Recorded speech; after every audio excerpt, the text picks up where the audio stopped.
Yes, good evening, Tactical Devils. I'm your host, Jarvis Cocker, and we will do an instant match reaction. It will be a short show. We will do a bigger show later tonight, you and I, around 8 p.m. But guys, we needed to do this. We needed to make an instant reaction. Manchester United against Spurs 2-2. What a roller coaster, I would say. It wasn't a good game in my take. I think we were up 1-0 at halftime.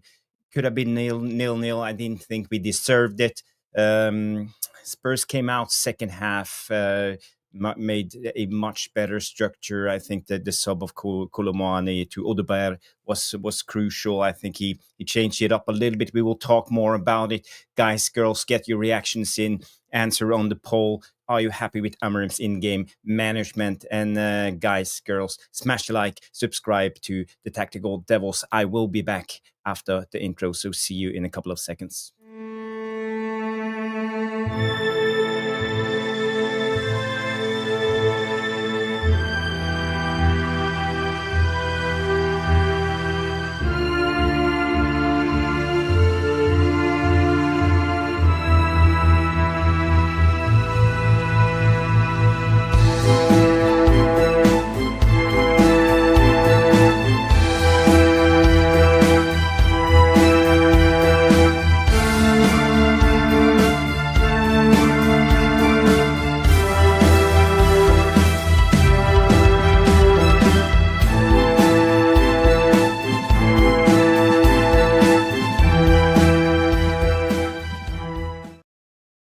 Boom, boom, boom. We are ready with the instant reaction. This is something new I want to try out. I want to do a little bit of shorter kind of show, maybe 20 minutes of a instant reaction after the games while everything still is hot. Guys, I see a lot of people have tuned in. Nas is in the house. We have Reds coming in. We have Irish Pit Terrier. That's Danny B. Big up, Danny. Good to see you. Howler is in the house. Big up, Howler. Good to see you, my friend. We have Elmore 2000. That's Ben. Big up, Ben. Hope you're well. Guys, girls, everybody, let's get into it. The game started out well. We scored a brilliant header from Mbeumo, brilliant cross from Ahmad, and I think that was one of the highlights of the season. All of the attack. It started out well. Mbeumo opening up his body, just letting that pass go past him. And we picking up the pressure. Bruno, the cross, Cunha's movement, Ahmad, and that brilliant header. So we started out well. Everybody was happy. Everything was hunky-dory. I think we had control. I felt that we had control. Spurs basically created nothing in that first half. Let's start out by looking at some of the stats of the game. Let's see. There we go. So this is the momentum of the game. Spurs started out well. We all saw that Luke Shaw, Lamens thing. So they got a corner kick at the beginning. So it didn't start well. The game shifted a little bit back and forward in the first 15 minutes. Nothing really happened. Spurs had a little bit of a momentum. Then we took the game back, and then we scored. We had the momentum, but I felt, you look at it, it shifted a little bit back and forward, but it wasn't much. I think the XG must have been 0.1 in the first half. Not a single shot fired as far as I remember. Second half started out, and in the 53rd minute, if you look at the graph here, something happened. We had a Lamens save. That was a brilliant save. One of the saves of this season. That was almost Gordon Bank-esque. But what really happened in that second half, I think Thomas Frank actually did a sub. He put on Odegaard for who was it? Koulibaly. And suddenly Spurs looked much, much healthier. I think they almost shifted into a 4-2-2 or a 4-4-2. They had the two guys up front pushing out. I think Koulibaly was really passive. He was hiding on that left side. and suddenly Spurs took command of the game. They didn't create much, but they had the momentum of the game. And if you look at this, they had a really big chance in this instance, the Lamens save. And around 70 minutes, they also had bigger chances. Then we took over the game a little bit, but Spurs, I think they had the momentum. In the 84th minute, they scored a brilliant goal. Who was it that scored for Spurs? It wasn't Richarlison. Who was it? Oh, oh my God, we have a super chat coming in. 21st century vampire. Thank you so much for that super chat. We will talk a little bit more about the game, but first of all, I wanna hit that super chat jingle for you guys. I'm by myself now and producing the show and trying to give you some content at the same time. But let's do this.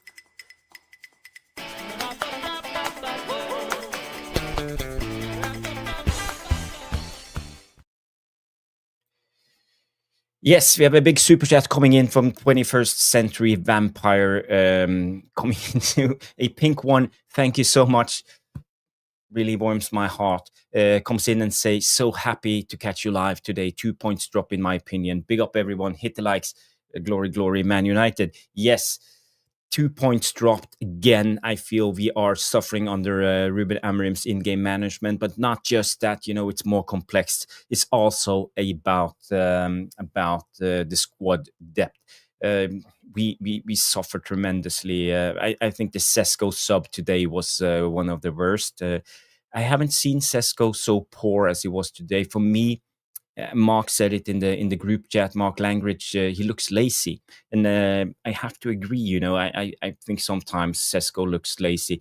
And when you talk about the Spurs goal, I would say it starts out in the midfield with Sesko 2 times not being awake. So we lose the ball, and I think it's Odegaard who takes the ball, run with it, sets up who is it, Udogi, and then they put us under pressure. So yes, that was something. Thank you so much for the super chat. We will talk more about it, but I have to say tonight we will do the usual show, the bigger show, the panel show. Stu will be on. Hopefully, we will have more guests and we will analyze the game. We will have more time to look at the live footage and the tactical board and all that stuff. So thank you so much for the super chat. 21st Century Vampire, a legend of the channel. Ben's coming in and say, Jarvis, there's going to be so much hate on Amorim, but I'm sorry, Jarvis. Ineos needs blaming for this. I thought Bruno was my man of the match, but I don't see a captain or leadership in him. Okay, big up Ben, giving Bruno some creds for his performance. And yeah, for me, I think Bruno had a good game when it comes to the man of the match. I feel myself it was a tight race. I think Kun had a good game. I think Mbeumo had a good game. Bruno had a good game. So one of them, or maybe the Ligt, but he slept a little bit on when Tell scored that goal. Was it 1-1? Yeah. 1-1 goal. I think Tell he gave him a little bit too much space. So Tell had a brilliant first touch. He is separated from the Ligt, and he was able to turn with the ball. So again, and also Harry Maguire, I think he had a good game. Yeah, I agree with that. I think he had a really good game. But Bruno, yeah, one of the best players. Uh, MP Tego coming in 1999. We should have won today. Yeah, we all feel it. I'm still angry. I'm still fuming. I think it was a tough pill to swallow. But at the end of the day, when we scored that equalizer 2-2 and we were 10 men on the pitch, again, set pieces, De Ligt, I would say, wow, De Ligt, that was one of the best movements I've seen so far this season. How he actually created that space for himself. I think that was brilliant. Let's look at the De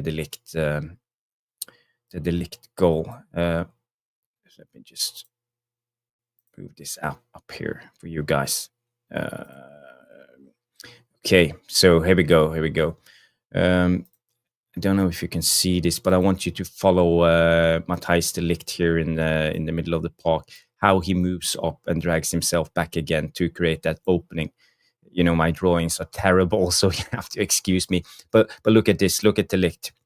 Moves forward and then drops back forward because he drags his man with him. And now you see, first of all, he moved up and then he drops back a little bit. What's happened to my drawer? So he moves up here, drags the guy with him. Spurs loses their marking and the Ligt comes back again on the back post. Um, I have to do this a couple of times because of you know what. So here you see again the Ligt separating and a brilliant header. So that was a brilliant goal, and I'm so pleased with how we came back into this game. So again, you have to give it to the guys, you have to give it to Amorim, you have to give it to the group of players for the mentality, not giving up, and that's commendable when you think of it. It's not the Man United of old, and now we're starting to get this in at least hard to beat team. And I think we had this under Ollie in Ollie's second season. I would say we came back a lot of the time, from being down. But that was being down in the first half, and then we came back. So again, now I think we are Ruben Amorim is trying to instill this no lose attitude within the group. John Van Wayne Henry coming in and say Amorim out. Okay, you're not pleased with Amorim. It's your opinion, and I respect it. He hasn't done really well in his first 12 months. Win percentage, maybe now we're up to 30, 31, 32, 33%. But you know, I will give him time personally, but I respect every opinion when it comes to this. Jale Malmin, big up Jale. Good to see you, my Norwegian compadre, coming in and say another collapse. I feel we stole a point here. Spurs were better than us. Yeah, I think especially when you look at that second half, Spurs had the command of the game, and I think we struggled. I think the subs Amorim didn't work out well, but again we saw it against Brighton in that second half. We all criticized Amorim for not making subs in the 2-2 against Spurs. So again, it's up to us to criticize, but I understand his dilemma because the squad is really, really poor. When we put on a player like Ugarte, I feel we lose everything, especially centrally. Ugarte is a poor player. And again, today, I think Sesko, his performance was from 1 to 10, I would say 3 at best. So again, he had a couple of chances. He could have scored, but he looks lazy.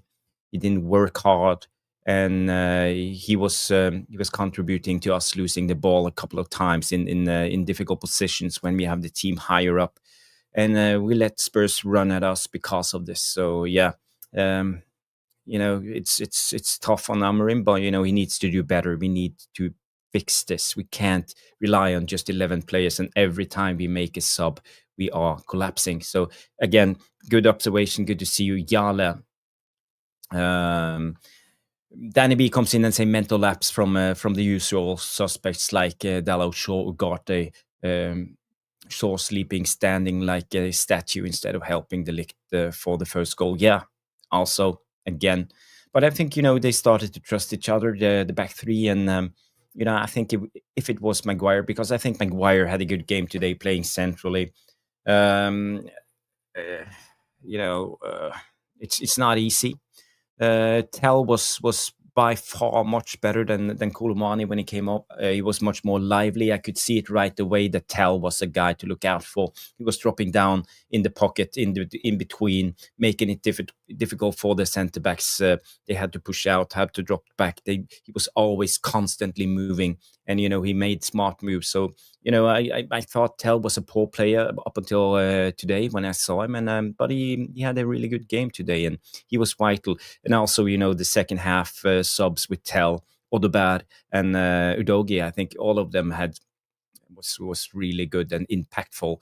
So again, there you see it. Thomas Frank, even with a really injury-prone Spurs squad, they lose a lot of their best players. Madison, Kulusevski, all of them. And when you look at this, you see him making good subs. So Thomas Frank, I have respect for him as a manager. I think he's both experienced and he knows what he's doing. And Amorim, learning on the job. So this is just how I see it. Nash coming in and say Sesko's legs looks heavy. I don't know about what it is, but he doesn't run. He just gallops slowly. And yeah, I agree. And for me, I think he looks.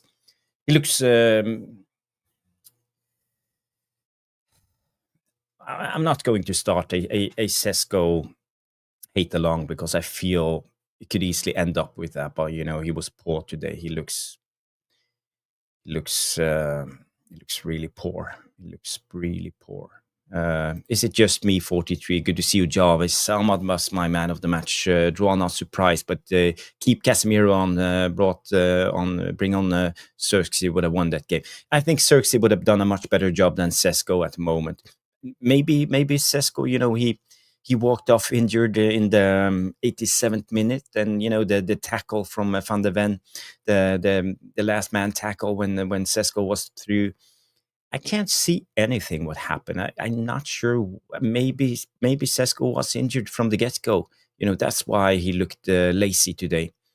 But again, what are the medical team doing? You have to examine him and check him out for the game. If you have a niggle, if you have a slight injury, then he shouldn't play. We have fit people on the bench, and as you said, the Xerxes, maybe he should have played. Red Devil Radar coming in. Hello, good to see you, Red Devil Radar. Good to see you. Good to see you. Big up my friend PME. Yes. Your names. I don't know how to say them anymore. YouTube changed your online chat name, so it's hard to me too. But big up, my friend. That was hard watch until we learned how to control the game, and we always be open to concede goals. Yes, I'm a little bit worried about this. How many goals we are conceding now? We have conceded 4 goals in the 2 last games. And all of them, comes in. I think it's crosses. It's set pieces, corner kicks. It's not looking good. It's really hard to defend against them. And again, it's lapses of concentration. It's just small details. But it also starts higher up the pitch, as I said on that second goal. I think it's on Sesko. Him Bruno. I think it's Mason Mount who combines a little bit, and Sesko sleeps 2 times. Maybe we should just look at that. Maybe if I can find it, give me 2 seconds, and I will see if I can find it. Producing the show and doing the show at the same time is not always easy. Oh no, I can't do it. All my clips haven't uploaded yet, so. But we can slowly look at what happened to Sesko, since we were talking about Sesko, and the Van der Ven tackle. I can't see really what happened, what went on. So let's do this one. So here you see Van der Ven. I can't play this because it's a close up, but you see Van der Ven coming in with the last man tackle, and Sesko needs to do better here. He needs to realize which side Van der Ven is on. You look at him using his right foot. He should clearly use his left foot, carrying the ball forward and shielding the ball with his body, because then you stop Van der Ven coming in with this last man tackle. But Sesko is not aware. He opens up his body. He should put his arm out and shield the ball. So again, I think it's a little bit poor from Sesko. You see Van der Ven coming in with this tackle. It's almost like Sesko don't believe in this. He doesn't believe he can score when it comes to this. And again, why he got injured because of this, I don't know. Because for me, Van der Ven, he doesn't touch him. He hits the ball cleanly. So Sesko needs to do better. That's not good enough. I don't know what's your take on this one, but I feel it's not a good move from Sesko. He's not clinical. As a lone striker, as the number 9, if he wanted to cement his place in this team, he needs to take these chances, at least get the shot away. So yeah, Carlos is in the house. Big up, Carlos. Good to see you. 1971-6 coming in and say, "I'll take a draw." The Ligt man of the match for me. Yes, man, he's one of the contenders. We will do a man of the match vote on the match reaction show later tonight, 8 p.m. Guys, I hope you all tune in. It will be Stu and I, and hopefully we will have more people turning up on the panel, and we will analyze all these clips and go through the game thoroughly. This is just a reaction show, so I'm just planning to do about 10 more minutes, so 30 minutes max. Let's do some comments from you guys. Let's see who's in the house. We have Tom Porter. Big up, Tom. You know, I'm way behind when it comes to the live chat. Soccer Junkies here. DJ Superfly Guy. Big up, DJ. Big up. Formation Score. Big up, Amorim. Stay. Yeah, you know, I respect that. You know, DJ Superfly Guy say paper of the cracks. It's splitting Jarvis. Let me just scroll down. I see a lot of people. Jamie Wayne, Kenny Fan TV. Who else is here? A lot of comments, you know. Let me just scroll. Grace, big up, Grace. Good to see you. Please do us a favor. Don't spam in the chat. You know, moderators. If you see a lot of spam, just remove the comments. You don't need to ban, but give a warning. That's just how we want it. So, well, I get your point. You're not happy. Okay, I'm at the back. Okay, yes, Semix. Let me give you the link. 2 seconds. I need to send it to you on X. So, guys, I hope you enjoy it. And you have the patience waiting a little bit. Let's see, where's Meeks? There we go. Okay, Mix, I sent you the link in DM on X. DJ Superfly Guy, I agree. Get the likes so people smash the like. Yes, let's get back to the stats of the game. So we were talking a little bit about this. So second half, there you go. You see us. Spurs having the momentum of the game. When you look at the stats, the possession, Spurs had 55% of the possession. We had 45. The XG for Spurs was 0.96, and we had a 0.63, scoring 2 goals. 10 shots in total for Spurs, 5 shots for Man United. 3 big chances for Spurs and 2 for us. According to FootMob, man of the match was Wilson Odobert. So the French connection again. Let me see. We have Samik. Big up, my friend. Hey, what's up, man? How are you? I'm good. You know, but I'm a little bit disappointed. I think, I thought we should have won this game. I felt we could have controlled it, but again, we open up in the second half, and you know, we saw the same tendency against Nottingham Forest, and you know, I'm not happy with this. I'm not sure if I'm going to blame Amorim. I'm asking the question for the live chat. I have made a poll, but you know, it's also he has this squad. Then you know, it's we saw it against Brighton in the second half when he made his subs again. You know, I think it comes down to squad depth. But you know, what's your take when it comes to this? For me, it's a simple game. I don't think it's Amorim's to blame. I'll explain it to you right now, and if you watch the game again, see if you see what I saw. And it's up to you. I mean, you can agree, disagree. Of course, that's what is awesome about sports. Everybody has their own opinion, right? Yeah. For me, we didn't utilize our wingbacks in the first until Mason Mount came on. We didn't utilize our wingbacks enough. Okay. And that comes down to everybody, not just the wingbacks. Everybody who touched the ball was looking central for a pass. They didn't turn. Sometimes, like there was a play where Mazraoui was open and Bruno could have gave him the ball, and Bruno turned back inside and then lost the ball. When he could have fed Mazraoui on the edge of the opponent's box out wide, and Mazraoui would have had an easy run to the end line and a cutback pass. Didn't. That's just one. Yeah. But we didn't do it enough. And we did watch the game again, and you'll see that we utilized the wings very, very sparsely. And because of that, we made the game easy for Spurs. We made them just focus central. There was no reason for them to spread the field out wide. And it just that's why Cunha had no joy. Every time Cunha had the ball, there was 2-3 players around him. Why is that? Because they were focused central. They had no reason to spread out wide. Do you get what I'm saying? Yeah. That's why Cunha had a bad game because of that. Is that on Amorim? No. That's on the decision making again.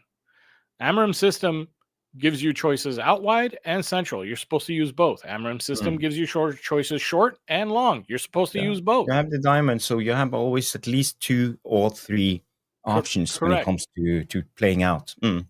When the first half ended, I was telling my watch along during the game. Forget when the first half ended. During the first 30 minutes, I was already telling my watch along, we're not using the width. And if we're not going to use the width, you can just forget about it. It becomes too easy for Spurs. Do you get what I'm saying? Like, we don't have Iniesta and Xavi Hernandez and Sergio Busquets, where it doesn't matter if we use the width, right? Because those guys are going to keep the ball no matter what. We don't have that. We have Casemiro, we have Bruno. We need to use the width to get more space central. If we don't use the width, you get what we got, which was a sloppy central midfield type of game where the possession just kept going back and forth, like, because there's no room. But there's no room because of us. Like, we are to blame. And when I say we, I don't think it's it's not a system issue, so I don't blame the manager. Do you understand? Like, the system provides width. That's all Amorim can do. I provide the width. Your job is to make use of that thing that I provide. You know, like, as a coach, I provide something. Your job is to use it. Like, it's not my job to use it. Do you see what I'm saying? Like, yeah, but, you know, for me, how I see football, obviously, I agree with what you're saying. We didn't use the width. We didn't use our wing backs, especially going forward. I think you're right when it comes to this, but also when it comes to Amorim, because I'm not sitting here trying to attack Amorim. I'm just asking questions because I'm not quite sure. And you know, I see tendencies, and when you look at in-game management. For example, Thomas Frank in that second half, how he changed things up, you know, putting on Udogi, Tell, and Odober, and how he changed the game. You could clearly see, at least how I saw it, they tried to push Ahmad a little bit further back, putting up Udogi. I think he pushed Ahmad back, and Odober attacked that with his diagonal runs, always against Ahmad's side, and Tell operating also on both sides, but it helped out every time. So they tried to overload, they put us under pressure, they did a lot of things. And, you know, for me, that's in-game management. That's how you see things that's not working and you change things up. I have problems seeing Amorim doing this in a good way. You know, he looks a little bit like a deer in the headlights sometimes when things gets difficult. He sits down, you know, in his usual posture and just lets things run through. And he even said so in the post game interview that he didn't want to change things up, as he said after the Nottingham Forest game, because he trusts his players and they don't want to ruin the rhythm, you know. And you know, personally, that's I would like to see a more active coach, but you know, maybe that's just his style. So no, if you know where I'm coming from. I understand what you're saying, Jarvis. I really do. But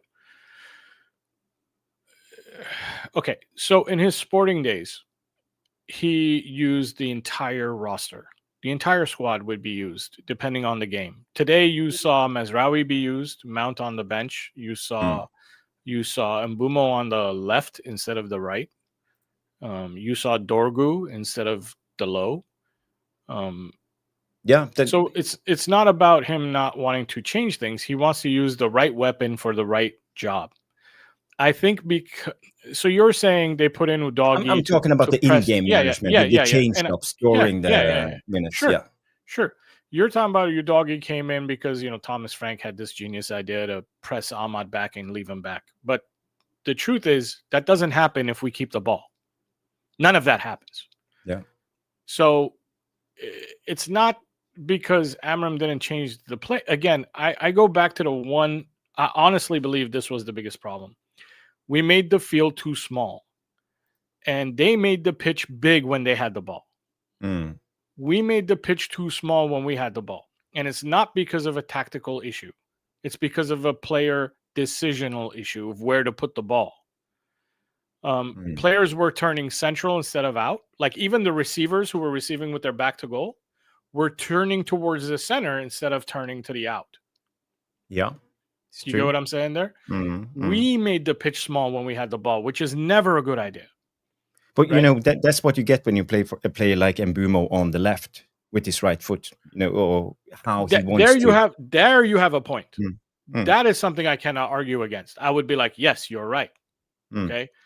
But even there, if you tell Mbeumo that, hey, I'm playing you on the left side because your task is going to be to turn to the outside and use your left foot for a cross, then that would be a different discussion, right? Because like, well, he doesn't necessarily have to turn inside unless that's the instruction. But me and you don't know the instruction, so we can't say. No. You know, I thought when I saw Mbeumo playing on the left, I thought, ooh, we're going to see some crosses today. Because I know Ruben's system. If you look at Sporting, right, in his Sporting days, they average 18 to 22 crosses per game. That does not count corners. In-game crosses. Do you get what I'm saying there? 18 to 22. We can't do more than 8 to 12. So we're about 10 behind. Yeah. Okay. So I thought this was his way of, I need to find a solution for this. So I'm going to put Mbeumo on the left and have him on his left foot to give the cross because he's our best crosser. Mbeumo's our best but that's not what I saw. So I don't know what the instruction is. So maybe that's not the instruction, but I felt like, listen, if Amorim's instruction was to focus centrally, then yes, I agree with you. Amorim messed up. But I doubt that. I just doubt. But you know why I doubt it wouldn't that? make sense. You play against Romero, you play against Van der Ven, you play against Palinhas, the strongest central, I would say, and Sarr, really strong. That square in the middle. You know, why would you go straight and knock your head against the wall? You know, that doesn't make sense. Doesn't make sense. We should have kept it with and tried to play around them. The first open goal we scored was 3 crosses in a row, and then we got the goal, right? Like. So I'm going, okay, there it is. There's your game plan. It was obvious. Cross, get the ball back, go out wide, cross again, get the ball back, go out wide. Ahmad puts a cross, and Mbeumo scores it.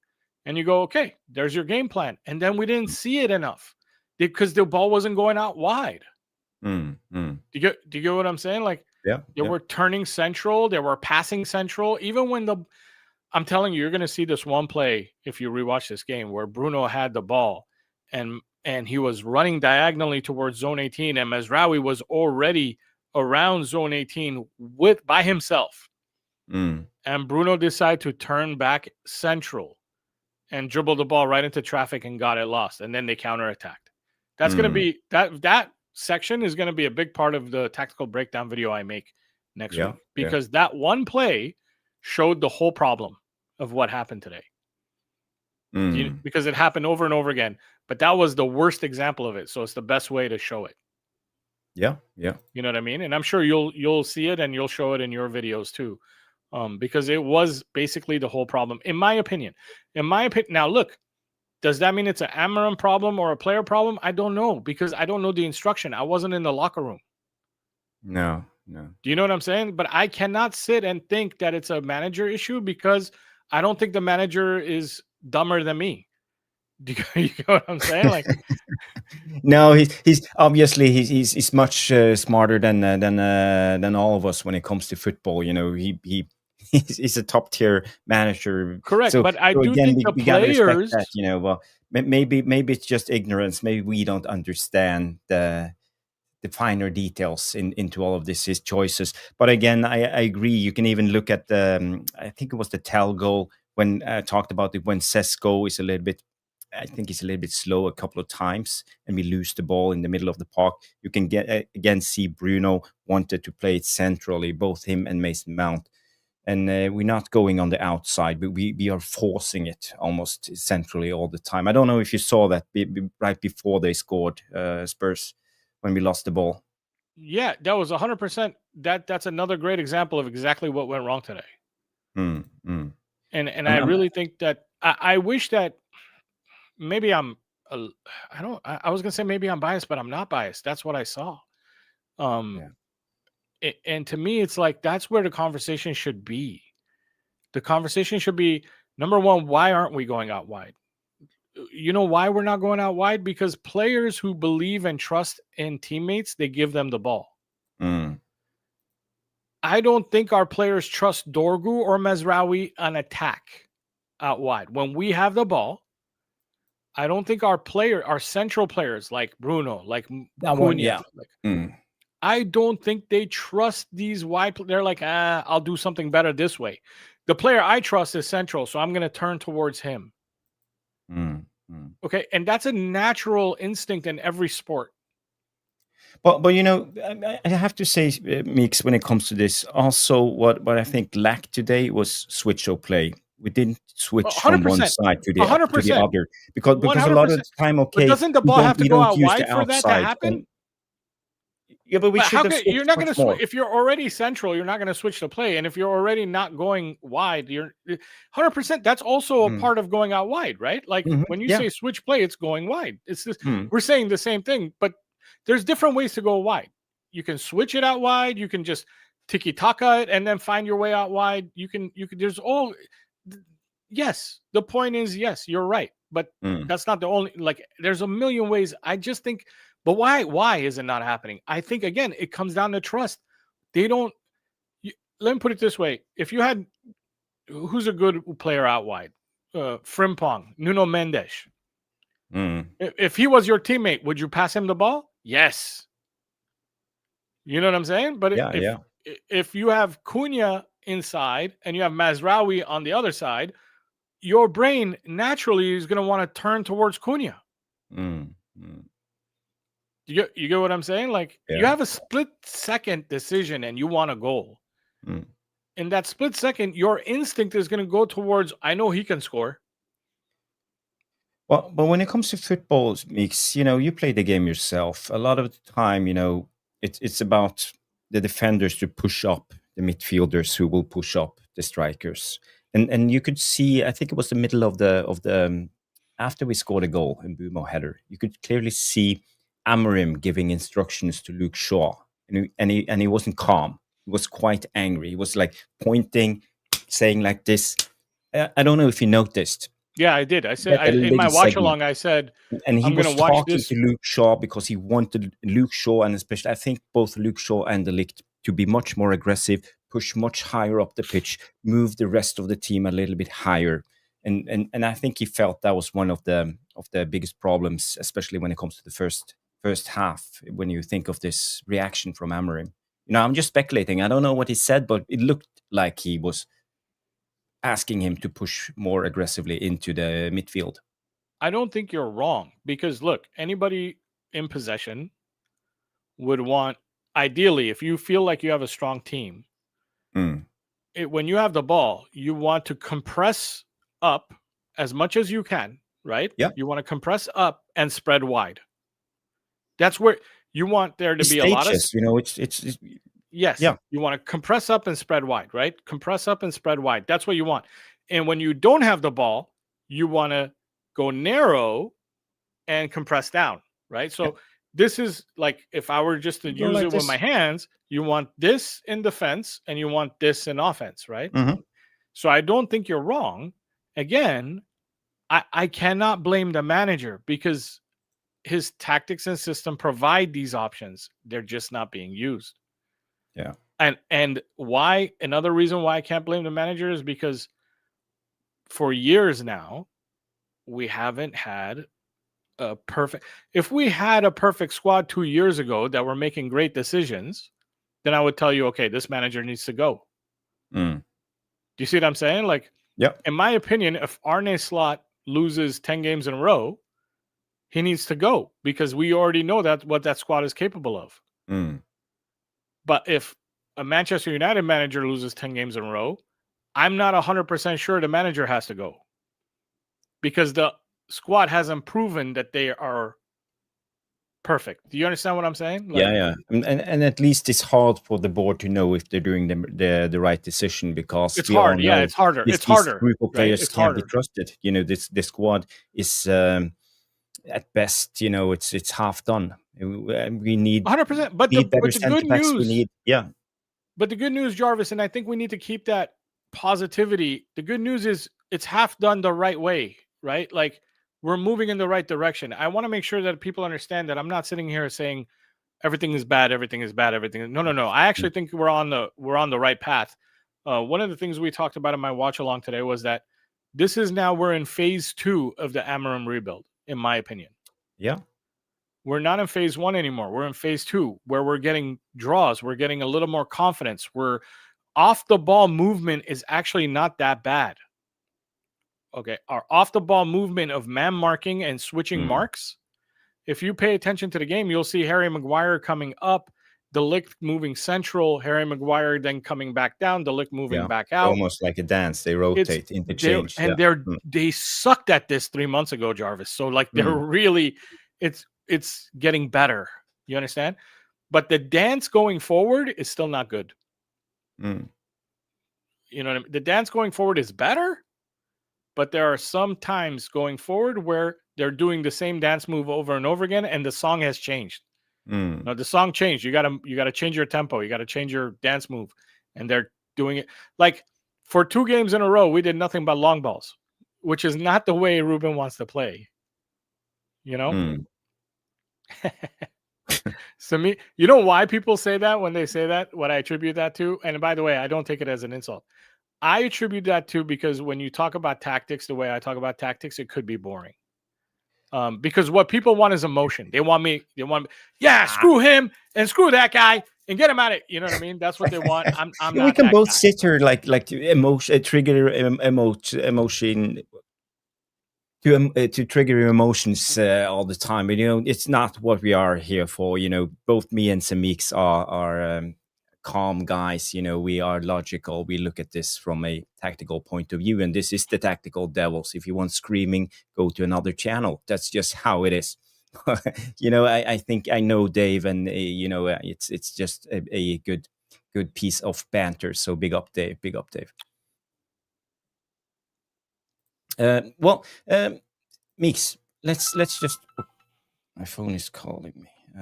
Let's look at this, the build up for the first goal, the tell goal, because you see here it's Bruno on the ball centrally. You have Mason Mount, and you will also see Sesko dropping down here in this area. So what's going to happen? Bruno is going to play it to Mason Mount. One touches to Sesko. So they want to set up 1-2s and bounce passes, and try to go through the central area again. But when you look at it, it's Sesko. Why? Maybe the pass is a little bit off, but still you have to be always expect the ball. And you look at Sesko here. He's I think he's sleeping. This shouldn't happen. Or at least put out your leg, and you will get Romero to foul you, and you will gain a free kick. Because you see, we commit a lot of guys here. You see Dallo is on his way forward. I think it's Mbeumo up here in the right corner. So we are very vulnerable in this moment if we lose the ball. And, if you look this clip through, you will see that Man United actually conceded a goal. And if you look a little bit further back to the beginning one more time, just one. Yeah, just let me finish with this segment, and you see again now Sesko sleeps a little bit, and we could have won the ball a second time, or at least he could just have fouled the guy and not let Odegaard run through with the ball. So again, what's this? No, it was the Romero. We should have stopped Romero there. Not letting Odegaard get the ball, and again you see behind our play, there's always this big pocket centrally. Ugarte way out of position. He should be more centrally. Casemiro would always be in this area again. So we can go back to the beginning, and you can have your say. No, before this too. Do you know if Bruno turned central, or was he already facing central? No, he turned. Okay, This is so the he beginning. turned central. but Dallo is stopping. Dallo is on the left here. Dallo should have dragged this guy with him and opened up space for Bruno. So again, also Dallo, this all these small So instances. Bruno turned central and then gave the ball to Mount, correct? Mm. Let me see it. You don't have to play it, so you don't get a. No, I can play you two, can just three. skip it. I can Yeah. play 2-3 So seconds, so take it he back, and he then he turns and he faces Mount and gives it to Mount, and then Mount one touches it. Basically, Sheshko's momentum is coming towards camera, towards the ref. Mm. And Mount puts it behind him, right? And now he has Mm. to stop and turn his momentum. And Sheshko's a big guy, Yeah. with long legs, right? So it's gonna take a second for that truck to turn. Yeah, the pass goes here, but maybe Yeah. you should So just put it here. is That will be the correct. best. 100% what you just said. Or Mm. the pass has to be harder towards what's his name? Mbeumo. And Sheshko used as a dummy. Do you get what I'm saying? Sheshko used as a dummy run to open up space for Mbeumo. I think a little bit of the blame is on Sheshko, but a little bit of the blame is on Mount, because that was because then you have Delo and Bruno committing forward, both of them. So now you've got too many Spurs players behind our midfield line. And that's a time where maybe that pass needs to be a little bit safer and less in traffic. I don't know, because if you're going to make that pass in traffic like that, you don't put it behind the player. No, never. But again, I feel he always expect the ball, especially as a striker, and put out your but you foot, don't try. expect it behind you, Jarvis. You don't expect it like, I'm running this way, don't put it there. Yeah, okay. I'm just saying. I think you need to be more aware, and also I want to point out On this the guy. second one, by the way, when you said about Romero, I agree Yeah, with you. He should have done better on Romero. take him down. Smell the danger. Yeah, This is yeah, exactly. the Yeah, 80th take the yellow. minute of the game. Yeah, be more professional in instances like this. Maybe it's Mason Mount, but again, also Odobert and Ugarte. Why isn't he centrally? I think Ugarte is just really off his game. Yeah. I don't know. I have nothing to say about Ugarte other because it'll just be negative if I say something. No, you're free to say whatever you like. It's he's the half of our squad that needs changing, right? We said 5 minutes ago that we have a half built squad. He's in the other half. Yeah. So again, here you see Odobert receiving the ball, and he turns with it and starts running, because we have left ourselves exposed, and we have seen this a lot of the time, starting with the summer against West Ham, always attacking this central pocket, and we don't have any men in this area. We've seen it so many times. This is one of Man United's weaknesses. Even with Casemiro on the pitch, we have troubles in instances like this. Odobert runs with the ball down to the Ahmad side, and you have Udogi, I think, who is on the cross. So again, Udogi, but look at Ahmad here. He puts his back against the cross. He should do better defending that and try to block that cross. He's a little bit afraid. Here you see him. It's not good enough, for me. That's that's schoolboy defending, in my opinion. The cross comes in, and you see here there's a brilliant first touch of Matisse Tell, and how he turns the long first touch. He takes out the Ligt, and he's able to turn with the ball, and the rest is history. So it was one of those goals. Well, there's a lot of things going on. I haven't had time even to analyze it myself, but it's just these small things. Sesko maybe should have been a little bit harder, take the foul. Whereas Ugarte centrally, maybe Ahmad should be better defending that cross. The Ligt giving him a little bit too much space. So when you get all of these instances in a row, you get punished, and then you get a goal against. Yeah, I mean, for me, I don't know. Maybe it's because of the nature of who I am. For me, it just feels like we should have put this game away a long time before that, anyways. Mm. Do you know what I'm saying? Like, I feel like we should have controlled this game and scored our second goal. We had the opportunities. We We had had the opportunities. the We sh- Sesko through. You know, we just should have done better. Yep. But there were also a couple of times where before we even got anywhere near the box, we just made the wrong decision. Mm. And if we would have went out wide, it would have got us another cross, another opportunity, and we just didn't. And I feel like we should have scored. We should have been 2-0 up. Yeah. And it would have been a completely different game. And the game would have been done because Spurs, they basically created nothing. I think we had good control on Spurs defensively, but something In the happened first in half, that they got second 0 half. shots. Am I right?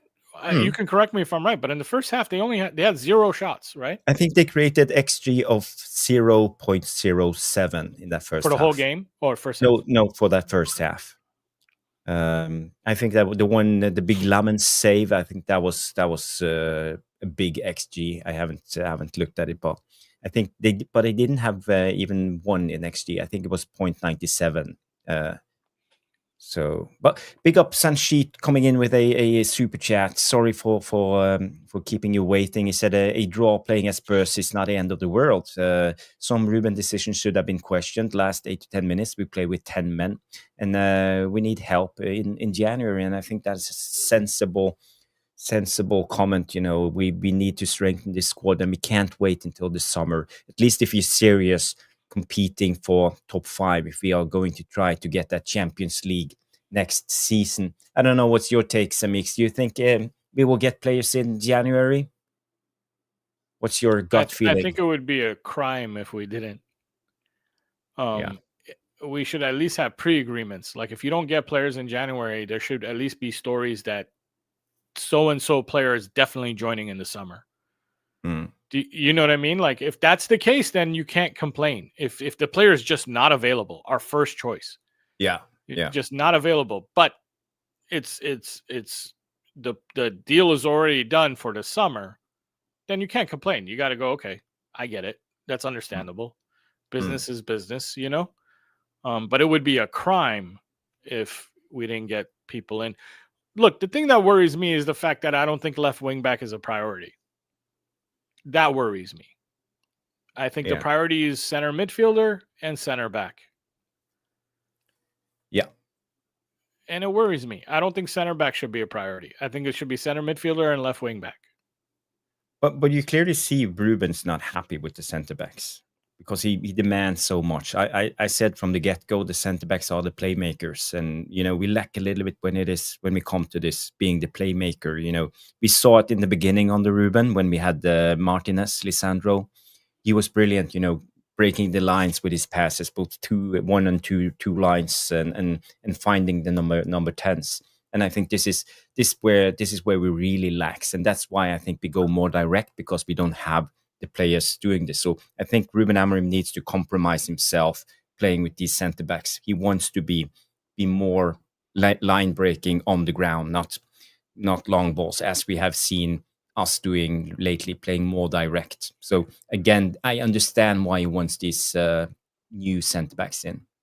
I understand it too. I totally agree with you. 100% I agree with you. It's just, for me though, watching the games, you just feel like that wing back position is not offering enough.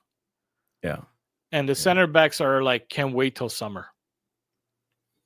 You know what I mean? Like, with Sesko injury, we need a striker too. Oh, yeah, I don't know about that. Anyone heard an update on Sesko? Because, you know, I don't think you will until Monday. Didn't touch him, you know, on this at that last man tackle. So I'm not sure what really happened, you know, and that's a worrying thing, you know, when you get injured, not even a touch. Yeah, a knee injury without being touched and without being, you know, without falling. Like, when you don't fall and you get a knee injury, it's usually a tendon.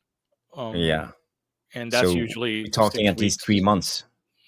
Well, if it needs surgery, right? If it's just a minor thing, 6 weeks. If he needs surgery, 3 months for sure. Might be longer even. But I don't think, because he walked off, I don't think it's surgery. No, let's hope so. Yeah, because he was able to put his weight on his foot and walk off, I don't think it snapped. I think it's, Yeah, but even Licha walked off. Did he? When he got Did it. Licha Yeah, walk off? I think he walked off when he got that second knee injury. Bending the knee backwards. Yeah, but I don't On think the, he walked off. Did he walk off? I Really? think so. I think so. Yeah. Well, it maybe my memory is playing a Ankle, trick I on me. think. No, I thought it was knee. Yeah. Is it Yeah. ankle for Sesko or knee? I thought it was knee. Okay. Yeah. Carlos says Maybe ankle. in that instance when Van de Ven came sliding, he bent his right ankle. Maybe Maybe. ankle's better than knee. If Yeah. it's ankle, it's a better injury, like to have. Yeah. Yeah. Oh, But Licha did walk off. Okay. Yeah. Yeah. My memory is correct when it comes to things like this. I'm getting old, Thank man. you, Sanchi. Thank you for I'm getting old. I got a good backing me memory. in this instance. But give Xerxes a chance. I think it's time to give Xerxes a chance. I thought I were gonna. First of all, I forgot that we already used all our subs. So let me just start there. As soon as what's the name? Sesko got injured. I thought Xerxes was gonna play. Yeah. And then somebody in my chat reminded me that we're out of subs, which I was not happy about. Yeah. I don't know. What do you think is if you can have one person in January, who's it going to be? You don't have to name a player. You can name a position if you want, but tell me the profile. If you don't name the name, tell me this position with this profile. I would take a DM because I see how vulnerable we are the moment Casemiro gets off the pitch. We lose the central area and we see us conceding goals time after time because of this. So we need a Casemiro backup. You don't have to be a starter, but you have to be able to come in and fill his shoes at least for 30 to 35 minutes because Casemiro, his engine is not all that. And we can see him, gasping for air after 45 minutes. So again, we need to fix this because we can't rely on Ugarte coming in and putting in a stinker after stinker. And we also know that Mainu, he doesn't have Ruben Amorim's confidence when it comes to this. So okay, we need what's the profile? a DM. What's the profile? What traits are you looking for? Yeah, I think I'm looking for positional awareness, structure. That's why I'm always been a big fan of a player like Sander Berge. But he also needs to be able to turn on the ball and be press resistive because I think if we got a player centrally who's more press resistive, we can start trapping the opposition in centrally and then go out with the angle pass. But we don't have the guts playing up centrally because if Bruno drops or if Ugarte, the Casemiro drops, we don't want to play them the ball because we are afraid. So again, I think we can expand our play a little bit, especially because you see in this season we haven't been able to play out from the back in a good way. We only started clicking when we started playing more direct. I don't know if you agree with me, Bob.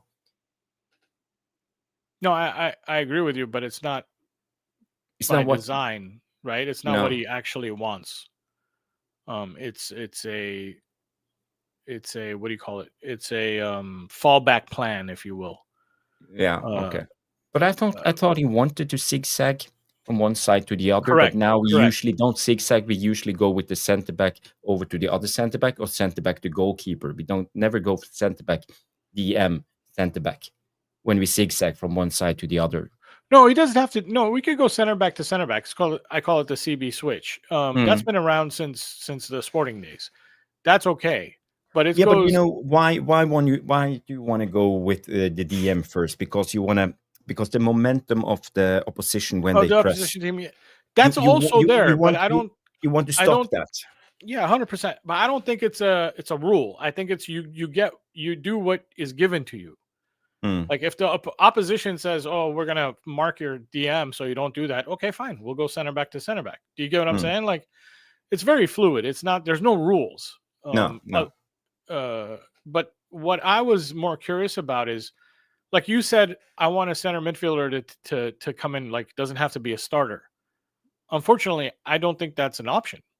I don't think that, number one, I don't think Ineos is going to buy a backup. Number two, I don't Well, think that any you could buy we're a going prospect, for like Casemiro's understudy and give the season to name Casemiro, and then a player whose agent and the player are not going to ask for playing time. Do you get what I'm saying? Like if in January, if you tell a player, first of all, we're not going to go buy someone else's backup, right? We're going to go buy like let's say Wharton, who's Yep. already playing 90 minutes a game, or a lot of minutes. He's not going to come join you if you tell him, "Oh, I want you to come be Casemiro's backup." He's like, "Screw you! I'm going to go somewhere else." You know what I mean? Like, so that's not going to happen. Like, whoever comes in, Casemiro's going on the bench, or else that player is not coming in. Yeah, but you have options like the Wolves guy Gomez. I think is quite good. He could You play that Joao role. Gomez would come to be. I think Joao Gomez would be great. By the way, like, Yeah. don't stop teasing me. Well, he's the first player that comes to mind. Someone in that bracket. Yeah, I would take Joao Gomez. That's exactly the kind of fighter we need. Somebody did a super chat, by the way. I am Titanium. Yes, Bilal. Thank you, Bilal, for coming in with the super chat. Brilliant, brilliant. Comes in and say Danny Welbeck on a 6-month loan. Yeah, I would take Danny Welbeck on a 6-month loan right away. I think he knows the club. He will be. He will be perfect for this Man United team. And I think actually he would put Sesko on the bench because he's so good at the moment. I never seen Danny Welbeck as good as he are at the moment. He's so clever in his movement. He's strong. He knows where the goal is, and the experience now. He has evolved so much since his Man United days and Arsenal days. He's a different player, in my opinion. As long as he can stay injury free, that would be a brilliant. That would almost be like the Henrik Larsson loan we did in January that one time. Coming in and just putting us over the line. Yeah, I would love that too. I just don't think it's feasible. No. Brighton is not a selling club. They will never give Danny Welbeck away. And we can't pay money for an old player. No. Disagree. They have to buy us a midfielder in January. It's a mistake if they don't. Yeah, if you ask me, what do we need to get this January? If you think about, I hate to say this, man, but this is my business brain.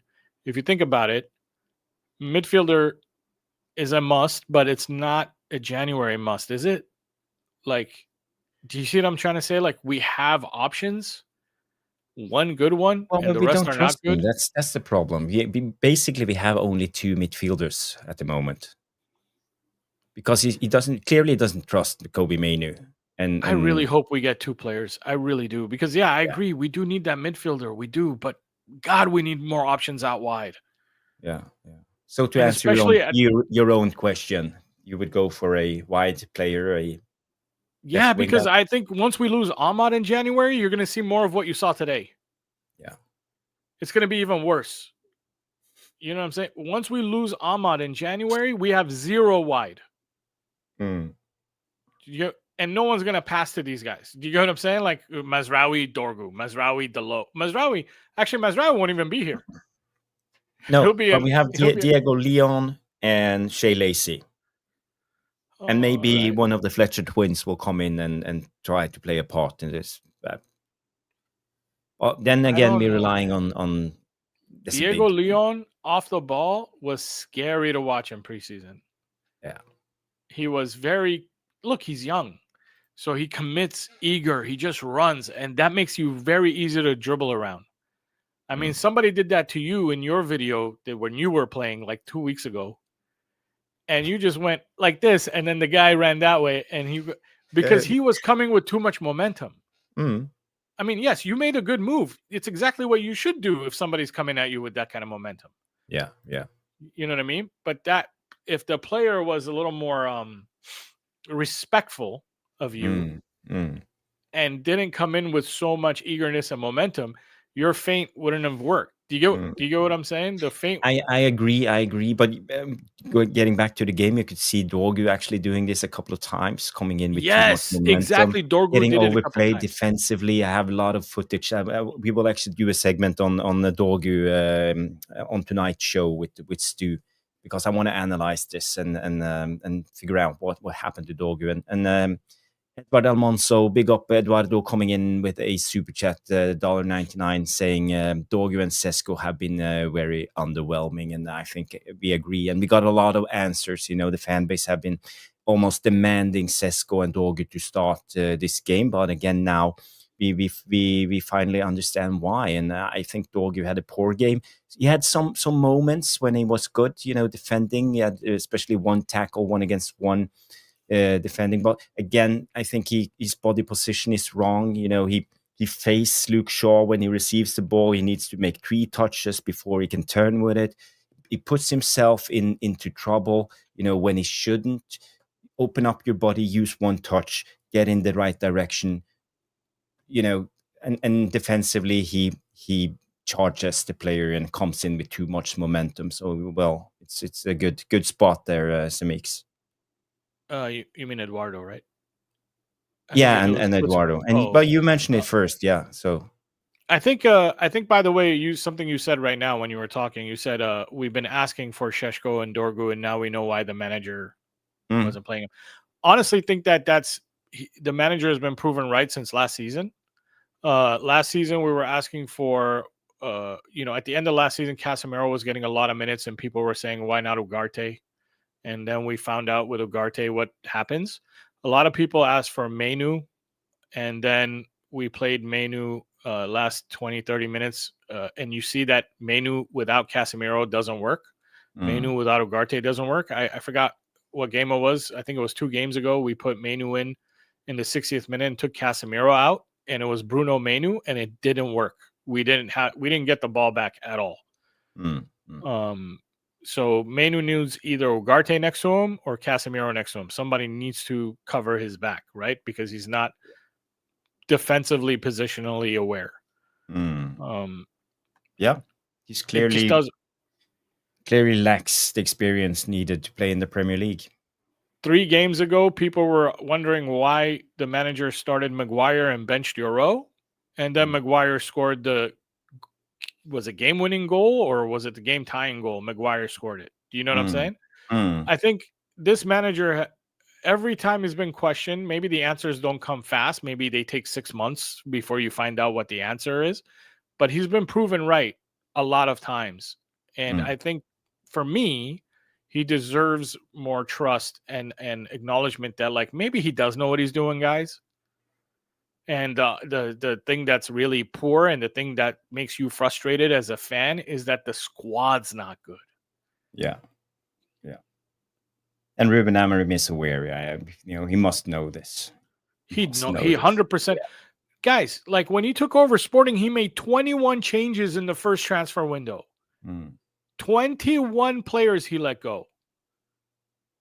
We haven't done that. He's halfway, like we said earlier. He's halfway built. It's not even really half though. I just don't want to upset everybody, but we're about 35%.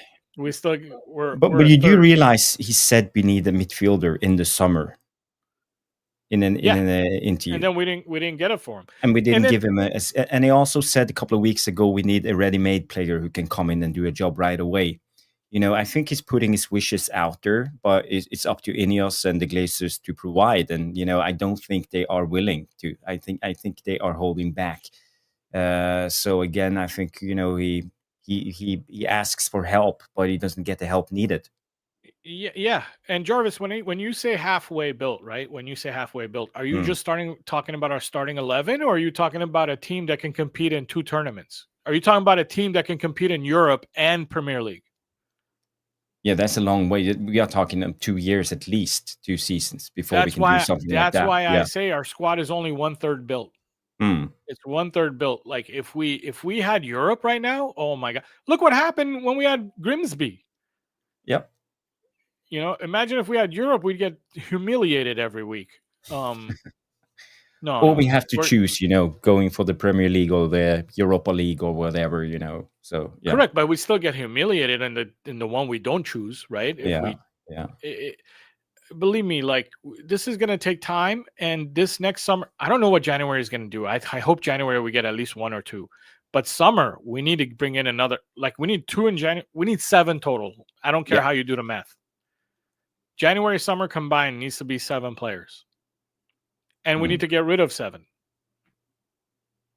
So we still have a lot of work to do. We have a lot of work to do. We are 1 hour 10 minutes into the show. This is just going to be a quick reaction. So guys, thank you for shouldn't coming have on. invited me, man. No. I love having you on. You challenged me in my footballing opinions, and you always make me think. So I appreciate you coming on. And guys, everybody tuning in, thank you guys for the super chats. We had a 21st Century Vampire coming in with a big super chat. Big up, thank you so much. Also with Sunsheet, always loyal follower of the channel. Belal, I am Titanium, also same. And Eduardo, thank you so much, guys, for the support of the channel, and also the rest of you guys coming in. It's been a brilliant show, but remember, we will be live tonight, 8 p.m. UK. That's 9 p.m. Or 2100 Central European time. So guys, remember to keep an eye out for that one. So it's been a great show. Thank you, everybody. Thank you, Jamie. Thank you, Franz. Thank you, Obi. All of you guys contributing into the chat. Thank you, Samix, for coming on. And we move on to the next one, to a draw. Now we have an international break coming up. We get a little bit of a rest, and then we have, I think it's Everton on a Monday night game. First, I think it's 2 weeks from now. So, there will be much time to talk about this game. So guys, girls, thank you. Smash the like, subscribe, and we will see you tonight, 8 p.m. UK. Have a good one. Bye-bye.